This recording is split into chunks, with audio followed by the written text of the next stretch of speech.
একটা সময় ছিল, একটা বল কিনতে গেলেই ৮ থেকে ১০ জন বন্ধু মিলে টাকা জোগাড় করতাম, তবুও টাকা কম পড়ে যেত। কিন্তু আনন্দটা কখনো কম ছিল না। বিকেল হলেই মাঠে এক ডাকে সবাই হাজির। কারো পায়ে জুতো নেই, কারো জামা ছেঁড়া, তবুও হাসিটা ছিল সবচেয়ে দামি। তখন হয়তো একটা ভালো বল কেনার সামর্থ্য ছিল না, কিন্তু বন্ধুগুলো সবাই একসাথে ছিল।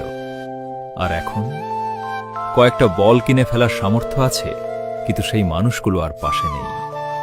কেউ পরিবারের দায়িত্ব কাঁধে নিয়ে দূর প্রবাসে পাড়ি দিয়েছে, কেউ জীবনের ব্যস্ততায় হারিয়ে গেছে। এখন বিকেলে মাঠে নামলেই বুকের ভেতরটা কেমন যেন খালি লাগে, কারণ এই মাঠটাই একদিন আমাদের হাসি আর শৈশবের সবচেয়ে সুন্দর স্মৃতির সাক্ষী ছিল। খেলতে খেলতে কখন যে সন্ধ্যা নেমে আসতো বুঝতেই পারতাম না। এভাবেই হারিয়ে গেল আমাদের শৈশব, রয়ে গেল